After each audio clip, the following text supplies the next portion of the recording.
Bienvenidos a su podcast favorito de temas necesarios e incómodos, Transición. Nosotros somos Adrián y Estrella y el día de hoy hablaremos de expresiones de género.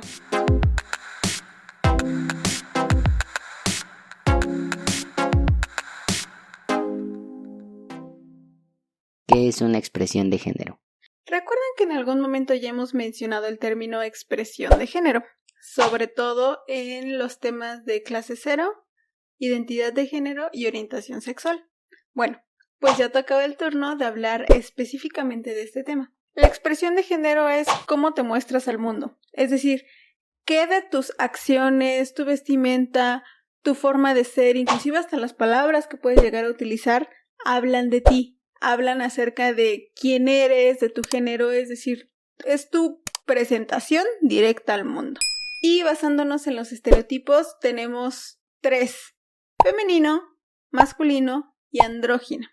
En estos 3 son, digamos, como los más básicos, por poner una palabra, sin embargo, no son los únicos. Vamos a ir desmenuzando uno por uno para que quede más claro.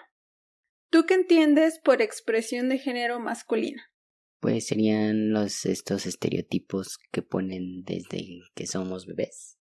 Nos gusta el azul, tenemos pantalones, gorras, playeras, cabello corto, corbata y como personalidad masculina, o sea, fuerte, rudo, incluso hasta agresivo en tu manera de actuar o de ser con el mundo. Y justamente estos estereotipos son basados en esto que hemos hablado infinidad de veces, que es este sistema patriarcal en el que nos dice que se valora todo lo masculino, todo lo que sea justo como tú describiste, que sea eso aspiracional, y que todas las personas que llegan a tener esto valen más que las personas que se describen como personas con una expresión de género más femenina. Esto es, quizá que utilicen maquillaje, que utilicen vestidos, faldas, zapatillas, glitter, esto como brillo, todo eso que en las pasarelas de moda se admira y todo eso que se espera que todas las mujeres tengamos como características, inclusive este estereotipo de belleza alta, delgada, blanca inclusive, cuestiones así, eso llega a tenderse un poquito más específicamente en la parte femenina. Inclusive, como tú decías, características de personalidad. En las características de personalidad también tenemos que sea una persona sumisa, que sea una persona que no llame mucho la atención, es decir, que su risa sea como suave, delicada, bajita. Entonces, eso es lo que se espera que tenga una mujer y que sea 100% femenina. Ahora, la palabra andrógino tiene muchísimas formas de explicarlos. A mí me gusta explicarlo de una forma en la que cuando tú ves a una persona y que su ropa no te dice quién es, que como que no sabes si es chica, si es chico, y que te cuesta un poquito de trabajo inclusive hasta saber los pronombres, que ya hablamos de eso, que siempre se tienen que preguntar, no se tienen que asumir, pero esta parte en la que si tú ves a una persona en la calle y tú dices como por su corte de cabello no logro identificar, por su ropa, porque puede tener cosas que son de ambos o de ninguno, entonces esta es así es como se describe a las personas andróginas. Esto es en el continuo de que únicamente existieran estas 3 formas de expresión de género, pero en realidad es que va mucho más allá de eso. Es decir, tú puedes identificarte como alguna de estas 3 o en todas. Sin embargo, pueden ser en momentos, es decir, todo el tiempo puede ser una persona sumamente femenina, o cuando quizá voy al antro, bueno, cuando se iba en aquellos viejos tiempos sin COVID, y puede ser una persona totalmente como más masculina o al contrario, o sea, puedes adoptarlo de una forma en la que es, dependiendo de la situación, es la forma en la que tú te estás comportando, la forma en la que tú te expresas tu género. Sí, porque hasta ahorita se asume que las mujeres deben de tener expresión de género femenina y los hombres masculina. No tiene mucho que se insertó el andrógino, pero no es así, o sea, no necesariamente tiene que coincidir que seas hombre para tener una expresión masculina o que seas mujer para tener una expresión femenina. Y es por eso que ahorita cada vez más, afortunadamente, se va... normalizando. Sí, no me gustó mucho esa palabra, pero sí, se va normalizando esta situación porque ya es más común ver a una persona con una identidad de género de una chica, con una expresión de género más masculinizada, es decir, quizá más como una persona tomboy, que tienden a utilizar ropa más holgada, ropa que no se adhiere a su piel, a su cuerpo. Entonces, este es un tipo de expresión de género masculina y la tiene una chica. Entonces eso no significa que deje de ser chica por vestirse de esta forma, al contrario. Entonces cada vez más hay personas que logran expresar su género de una forma más fluida, es decir, que no tienen que ajustarse a un estereotipo y menos a un binarismo de género, que es o femenino o masculino. Entonces aquí es cuando entra la parte de la androginia. Creo que esto es como relativamente reciente porque creo que se relaciona con la violencia. Es decir, si antes veías a un hombre con una expresión de género femenina, se le violenta. Va muy relacionado con esta parte de la pirámide patriarcal, porque justo todo lo que se aspira al poder, a la parte más masculina, a la parte del macho, está hasta arriba, en la cima, en la punta, es decir, ese hombre blanco, heterosexual y obviamente cis, esa persona es la aspiracional. Es a lo que todas las personas quieren llegar, por decirlo de alguna forma, y no en sí por ser una persona así, sino por el poder y el control que tiene esta persona. Contrario a un hombre que tiene una expresión justamente más femenina, entonces a esta persona se le violenta independientemente de su orientación sexual, independientemente inclusive de su identidad, independientemente de todo, se le violenta porque no es lo esperado, lo que el sistema está esperando que esa persona sea y que cómo se comporte. Entonces, así como lo hemos hablado inclusive en el de escuela, que cuando ven a una persona distinta, por decirlo de alguna forma, una persona que no se acopla a la normativa, que no se acopla a este sistema con C, a esta cuestión de todo lo cis heteronormado, es cuando se le violenta, porque se esperaría que con esta violencia regrese y recapacite, por decirlo de alguna forma, y sea esa persona que se espera. Es por eso que llegamos al término travesti. Las mujeres en algún punto de la historia lucharon para poder usar pantalones. Que si nos ponemos estrictos con la regla estereotípica, una mujer que utiliza pantalones es travesti.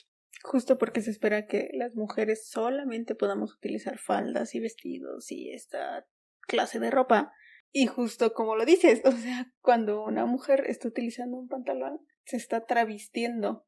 Hay una serie que se llama Anne, con una E, que es una serie original de Netflix. Si no la han visto, tienen que correr a verla porque explica muchísimas de las cosas, desde feminismo, perspectiva de género, roles de género, orientación sexual, chingos de cosas. Pero el punto es que ahí aparece un personaje muy importante, que es la señorita Stacy. La señorita Stacy es la profesora de Anne. Y ella, cuando llega al pueblo, utiliza pantalones, lo cual todas las mujeres del pueblo se le quedan viendo y la juzgan por utilizar pantalones y es señalada. Y es justo como lo que estás diciendo, que ella en algún momento, esta serie está contextualizada para finales de los 1800, o sea, imagínense cómo es que estaba esta situación. A lo que voy es que, como lo que mencionas, las mujeres utilizaban corsé, utilizaban montones y montones de capas debajo del vestido. O sea, no solamente era el vestido como lo conocemos actualmente, sino tenía que si fondo y luego aparte enaguas y aparte tenía montones de capas que era muy incómodo para que las mujeres trabajaran, las mujeres hicieran sus labores de cuidado, que era a donde estaban relegadas y montones de cosas. El punto es que era tan incómodo que por eso comenzaron a utilizar pantalones y se peleó porque pudieran hacerlo. Pero también cómo tiene que ver el contexto, porque esta era una mujer que trabajaba y era una mujer estudiada en ese momento, que también tiene que ver con cómo te expresas ante el mundo. Y que esto es diferente a que un hombre se ponga una falda, por ejemplo, porque ahí es igual de juzgado que la mujer en 1800 que usaba pantalones. Así es, entonces imagínense qué tan atrasados estamos que actualmente hay tiendas de ropa que todavía tienen la sección de mujeres, la sección de hombres, la sección Todas. de niñas y la sección de niños. No todos, porque sí hay tiendas, no aquí, pero hay tiendas en las que ya es como, ahí está la ropa y escojan. Pero el punto es que ¿cómo es que podemos juzgar a una persona simplemente por el cómo se está vistiendo? Recientemente salió un artículo de un hombre que utiliza faldas, vestidos y tacones para ir a trabajar. Entonces, esto es en Inglaterra, si bien recuerdo. Él comenzó a utilizar esta ropa y obviamente pues fue señalado, fue mirado, al inicio fue muy juzgado. Sin embargo, poco a poco se ha ido normalizando esto y ya inclusive hasta sus compañeros pues obviamente ya ni le dice nada. Pero tenemos este contexto de que él es un hombre blanco, europeo, heterosexual, con familia, que no es lo mismo a que una persona, a un hombre moreno, latino, clase baja, homosexual que pueda vestir este tipo de ropa. Y también este contexto de que quizá, por ejemplo, hubo visibilización del asunto y esa presión social hizo a que lo llevara a sus compañeros a la aceptación. Pero no es lo mismo que si un hombre hubiera ido con falda en los 90s, por ejemplo. Pero justo es lo que hablamos de los contextos. Necesitamos contextualizarlo todo, porque si lo sacamos de esto, no tendría sentido muchas de las cosas y actualmente decimos una mujer con pantalón. Y a lo mejor un hombre negro en esa misma situación no hubiera tenido el mismo impacto y no hubiera tenido esa aceptación que tuvo ese hombre. Entonces todo tiene que ver. Entonces, el travestismo va justo de vestirse estereotípicamente del género opuesto al que se te asignó al nacer. O simplemente el vestirte de la forma estereotípicamente contraria a tu identidad de género, que no necesariamente tiene que ser el sexo anatómico asignado al nacer. Hay personas que hacen esto por diversión, quizá porque se dedican a eso, quizá porque les gusta y lo hacen solo en su casa. Hay personas que lo hacen para fines sexuales también. Entonces, en realidad no se puede ajustar solamente a un aspecto, a un área. Puede ser para montones. Otro tipo de expresión es el drag. Esta es una persona que exagera los rasgos y las actitudes de otra persona del género contrario. Hay dos... Bueno, en realidad hay muchas formas en las que se puede explicar de dónde viene la palabra drag. Sin embargo, dos de ellas hablan acerca, uno, de drag como traducción de arrastrar, y no de arrastrar personas, sino de arrastrar el vestido, por decirlo de alguna manera, teatral. Entonces es esta parte en la que cuando vas caminando con un vestido largo, pues se va arrastrando en el suelo. Esa es una de las explicaciones. La otra es una traducción de dressed as a girl, que es algo así como vestido como una chica, por ponerlo de alguna forma.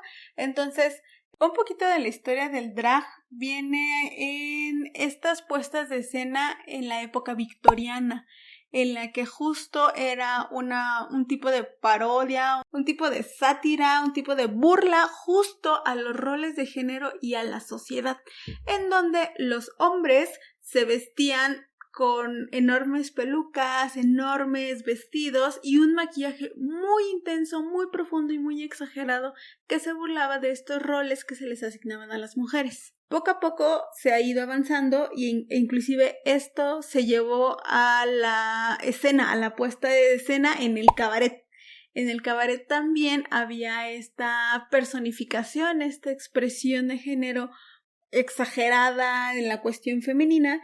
Y de ahí se fue, por ejemplo, a la cuestión en los 50s. Empezaron como tal los drag shows, o sea, en los 50s, hace 70 años, no, sí, 70 años. Si mis matemáticas no me fallan, 70 años.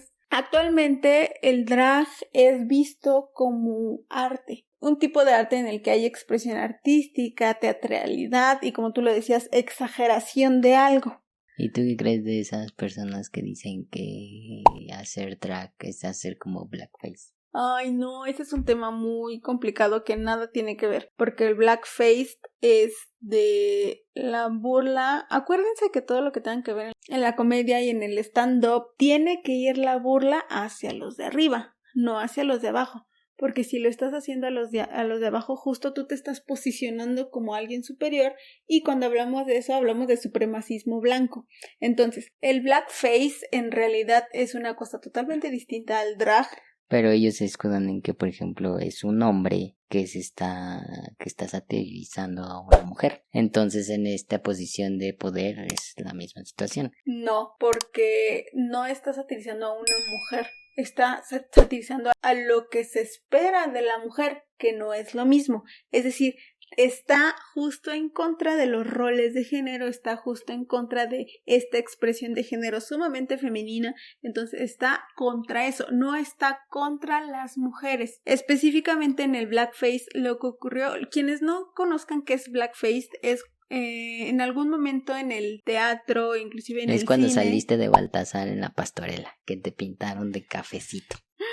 Eso, en el cine, en el teatro, solamente había actores y actrices blancos. Entonces, para burlarse de la gente negra, porque era específicamente burlarse de la gente negra. ¿Y por qué no dejaban actuar a los negros? Obviamente, porque la gente blanca era la única que tenía poder, la única que tenía control y sobre todo la única que podía ser protagonista, la única que podía aparecer en escena. Entonces, el blackface es una cosa totalmente distinta debido a que aquí la gente blanca se pintaba de negro e inclusive hasta hacía las características más toscas como los labios súper rojos, y esto era para burlarse de la gente negra. La gente negra, justo a esa gente a la que no se le brindaba la oportunidad de ser su propia voz. Entonces, en estas puestas de escena, lo que ocurría era que se le hablaba justo como esclavos, se le hablaba como sirvientes, se le hablaba como todo este estereotipo que se asume que las personas negras son, que es esto de hasta el IQ, o sea, como si su coeficiente intelectual fuera menor solamente por su color de piel, que actualmente se sabe y se resabe que no tiene nada que ver. Entonces, esto era una burla a la gente negra, esto era una burla supremacista blanca, que por eso te digo, no tiene absolutamente que ver con el drag, porque el drag va hacia criticar los roles y estereotipos de género que se le asignan a la mujer, no hacia la mujer directamente. Ok. Entonces, regresando a la parte del drag, el drag es más una cuestión de performatividad, de espectáculo, de show, de vivirlo en el escenario, por poner una palabra. Hay algunas personas que sí lo llegan a ver como una forma de vida, pero no en su mayoría, o sea, en su mayoría lo saben que es quizá un trabajo, que quizá es una cuestión más de hobby. Y que esto ya va más reciente, ya en los últimos años, porque antes sí era exclusivamente de escenarios, ahorita ya no. Ahorita ya es más digital, shows, videos, etcétera, pero ya se expandió un poquito. Para mí eso sigue siendo escenario. O sea, me refiero a los escenarios físicos, teatros, tablones, etcétera.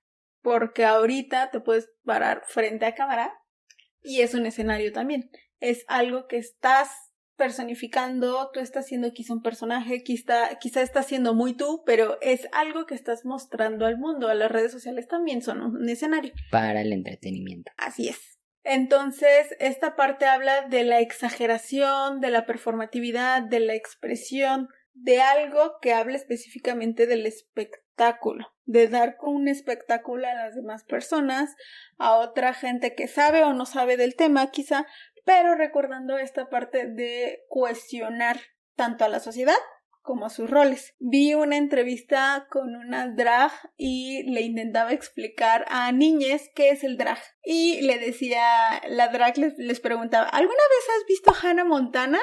Y me dio muchísima risa esa forma de explicárselo porque Hannah Montana no es tal cual drag, pero es como justo un personaje en el escenario, que no es la misma persona que cuando sale del escenario. Entonces, básicamente es esto para las personas que no llegan a identificarlo.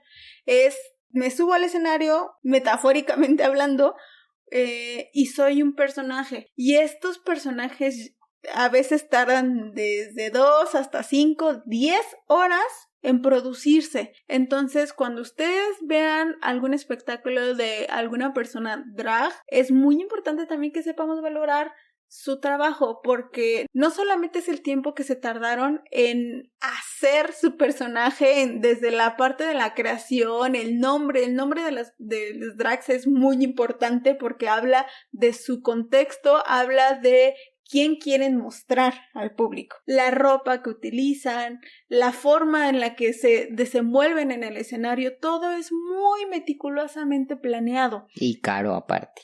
Y eso iba, que no solamente es el tiempo que se han tardado, sino es una inversión gigantesca, es una inversión muy muy fuerte que no todas las personas tienen el acceso a esto. Hay personas que empiezan en el drag con cosas así súper sencillas y poquito a poquito van mejorando porque es algo que les gusta, es algo que les llena, es como un hobby y un hobby que inclusive muchas de las personas, si no es que la mayoría, lo monetizan. Entonces, cuando ustedes vean justo un espectáculo de una persona drag, vayan a su PayPal y denle su dinerita. La mayoría de las personas conoce a las drag queens, que es generalmente un hombre que se viste de mujer o exagera las facciones y actuaciones de una mujer. No quita que no haya mujeres, también hay mujeres drag queens. Pero también existen los drag kings, que generalmente también son mujeres que se visten de hombre exagerando sus ropas y sus actitudes. Y también la performatividad en cuanto a la caracterización.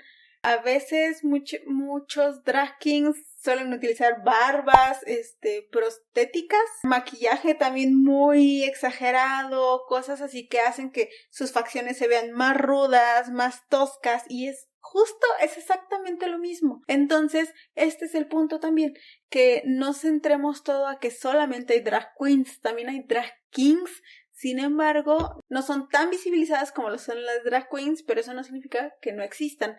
Actualmente hay programas, cada vez más hay programas de drags en donde se va mostrando más a la sociedad qué es el arte del drag. ¿Qué es el drag? ¿Cómo se lleva a cabo desde la cuestión de escoger vestuario, todo esto, hasta hacer tu personaje? Hacer el personaje hasta llevarlo a la escena. Y de ahí hay muchísimos programas, por ejemplo, el más famoso de todos y que ya tiene un buen rato al aire es RuPaul's Drag Race, que quizá es uno de los que identifican más con la cuestión del drag. Además de eso, aquí en México también tenemos La Más Draga, que es un programa totalmente mexicano, y recientemente va a salir la segunda temporada de Toma mi dinerita por parte de Pepe y Teo, que también es una forma de apoyar a drags. Ahorita que hablas de RuPaul, me acordé de la polémica que hubo porque le dijo a una mujer trans que, no se lo dijo textual, sino eso fue lo que entendí, que no valía tanto su drag por ser mujer trans porque ya era más fácil, entre comillas. Entonces, ¿qué te dice eso de que para los, en este caso hombres que hacen drag, que ya son longevos, que ven como con menos valor el que seas una mujer o una mujer trans siendo drag queen? Y supongo que es similar para el caso de drag kings, que se le da menos valor siendo hombres u hombres trans. Pues de hecho se dice que justo los hombres que hacen drag kings son fuck kings, o sea, como algo de falso, como reyes falsos en vez de drag, son como de fuck. Y justo las mujeres que hacen interpretan a drag queens son como fuck queens, pero aquí el punto es que se está ejemplificando desde la transfobia, se está ejemplificando desde cuestiones más relacionadas con un desvalorizar el trabajo que está haciendo una persona, porque sabemos que independientemente de las facciones que tengas, el maquillaje hace que sea una personificación totalmente distinta a la que se tiene sin este maquillaje. Entonces se desvaloriza el trabajo que se ha hecho y es muy desafortunado. ¿Por qué? Pues porque se le está quitando mérito a las personas que más lo requieren y más con una persona como RuPaul, que es muy importante en la cuestión del drag, que es una persona que tiene voz y una voz muy poderosa, y eso es lo que jala a otras personas a seguir señalando y a seguir hablando acerca de que ciertos logros no son tan importantes como los de otras personas, y eso tampoco está padre. Lo que se supone que debería haber es recordar el inicio, que es burlarse del estereotipo de los roles, de no hablar de la identidad de género de una persona, no hablar del sexo asignado al nacer, porque de esto no estamos hablando. La expresión de género y la cuestión drag no tiene nada que ver con identidad ni con sexo anatómico. Ahora pasamos a la expresión queer. Queer, antes de que avancemos, ¿recuerdan esa galleta de jengibre? Lo que hace lo queer es atravesar todos y cada uno de los temas, que es identidad de género, orientación sexual, expresión de género e inclusive hasta sexo anatómico, sexo biológico. ¿Por qué? Porque lo queer es eso, atravesar absolutamente todo. Es por eso que lo dejamos hasta el final de este episodio, para darle la relevancia que lo requiere. Esta palabra en inglés significa como raro, excéntrico, torcido, o sea, es un término desde el insulto despectivo que se les asignó a las personas en ese momento homosexuales, y que después fue mutando, y que estas mismas personas resignificaron esa palabra que se les daba como insulto a llevarlo como un estandarte de su ser. Porque justamente las personas que se apropiaron de ese término eran esas personas que no se encontraban representadas en lo LGBT. ¿Por qué? Porque se salían de todo estereotipo de lo que se esperaba que fuera una mujer lesbiana, de lo que se esperaba que fuera un hombre gay, lo que se esperaba que fuera una persona trans. Entonces, al salirse de todos los estereotipos, están hablando acerca de que son muy raros. Entonces se apropiaron de ese término, y como lo dices, ya no para esas personas ya no es algo peyorativo. Para esas personas ya es como un estandarte, es un orgullo decir sí, soy una persona queer, aunque tiene cuestiones medias polémicas, porque en realidad lo queer justo se habló acerca de que es algo para no ponerle una etiqueta a esas personas que atraviesan todo esto, y sin embargo queer está siendo una etiqueta. Entonces es medio extraño cómo se maneja este término. Entonces se habla acerca de que justo las personas queer prefieren no etiquetarse en nada que tenga que ver con el binarismo, en nada que tenga que ver con la cis heteronorma, y hay personas que lo hablan acerca de que lo queer es como esa identidad de no tener identidad, por más extraño que pueda parecer. Por tanto, lo queer también se utiliza como un término paraguas, es decir, este término en el que se engloba absolutamente todo lo que tenga que ver afuera del binarismo de género, que tenga que estar afuera de lo heteronormado. Entonces, por eso se habla del paraguas queer, porque en el de identidades hablamos acerca del paraguas trans en general. Entonces el paraguas queer habla de todo lo que no tenga que ver con el ser hombre o mujer, que es el binarismo, de todo lo que no tenga que ver con la heteronorma, es decir, que todas las personas somos heterosexuales, que ya con tu teoría de que todas las personas somos bisexuales, habla acerca de salirse de todo esto. Judith Butler es una teórica muy importante de la teoría queer, que en algún momento quizá hablemos en un episodio completo de la teoría queer, porque es algo muy muy muy largo, pero habla específicamente de lo queer de esta forma. Mi entendimiento de la palabra queer es el de un término que desea que no tengas que presentar una tarjeta de identidad antes de entrar en una reunión. Es un argumento contra la especificidad lésbica. Si soy lesbiana, tengo que ser de tal modo, o si soy gay, tengo que desear de cierta manera. Queer es un argumento en contra de cierta normativa de lo que una adecuada identidad lesbiana o gay constituye. Pues sí, es básicamente lo que hemos estado diciendo, que son personas que no se introducen a este binarismo ni a estos estereotipos que se asignan o que se espera que todas las personas tengamos. Judith Butler también introdujo un término que nos parece muy importante para hablar acerca de expresión de género, que es la performatividad de género. Es decir, que la forma en la que nos presentamos es un performance, es una forma de presentación, es algo que estamos apropiándonos para dar a conocer algo. En teoría, no tendríamos que tener ropa. ¿Y quién dijo que la ropa tenía que ser de cierta forma para las mujeres y de cierta forma para los hombres? Porque es es exacto, o sea, cuando nacemos literal nacemos sin ropa, nacemos desnudos, entonces hablamos acerca de cómo es que la ropa puede representarlo todo, inclusive a la hora de presentarte, por ese dicho tan de tías que es como te ven, te tratan, y cómo es que si vas con cierto tipo de ropa a algún lugar, te tratan de una forma especial o te tratan de una forma peyorativa. Entonces, así de importante es el término de la ropa, de la expresión de género, porque acuérdense que toda la cuestión que tenga que ver con sexo y género son constructos, es algo que literal no es natural, es algo que no está dado, sino que se ha ido construyendo y que se espera bajo esto que se ha ido construyendo, que todas las personas nos acoplemos a esto. O sea, básicamente habla acerca de una forma de percibir la realidad, en pocas palabras. Si creen que nos faltó algo de expresiones de género, pueden dejárnoslo en los comentarios. Y también contarnos cómo han vivido ustedes su expresión de género, qué tanto, y es una de las cosas más importantes que quizá no mencionamos, qué tanto ha fluido a lo largo de tu vida tu expresión de género. Y si tu expresión de género es binaria, también está bien. Simplemente hazlo consciente. Hazlo porque te gusta, hazlo porque es lo que te hace sentir bien, hazlo porque has buscado otras formas y no te has encontrado en otro lado. Y está bien, qué bueno. Y lo más importante, no impongas ese binarismo a los demás. Que tú te vivas de esa forma no significa que sea la única forma válida de vivirse. Entonces, tú deja que todas las personas se expresen de la forma en la que quieren expresarse y no asumas absolutamente nada solamente por ver la performatividad de género. Recuerden seguirnos en nuestras redes sociales. Nos encuentran en Twitter, Facebook, Instagram y en nuestra nueva red social que es TikTok como Transición. Y recuerden que si solo nos escuchan en su podcastería de confianza, denle seguir al podcast. O si nos ven en YouTube, píquenle a todos los botones que se encuentren, denle like, suscríbanse y píquenle a la campanita para que les avise cada que subimos un nuevo episodio.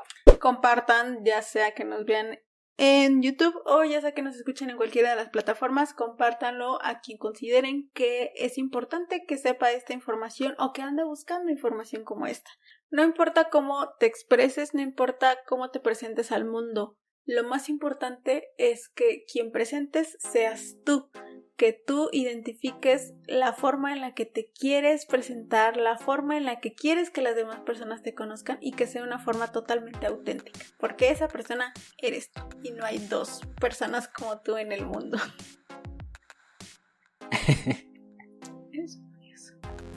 Nos escuchamos a la próxima. Chao. Bye.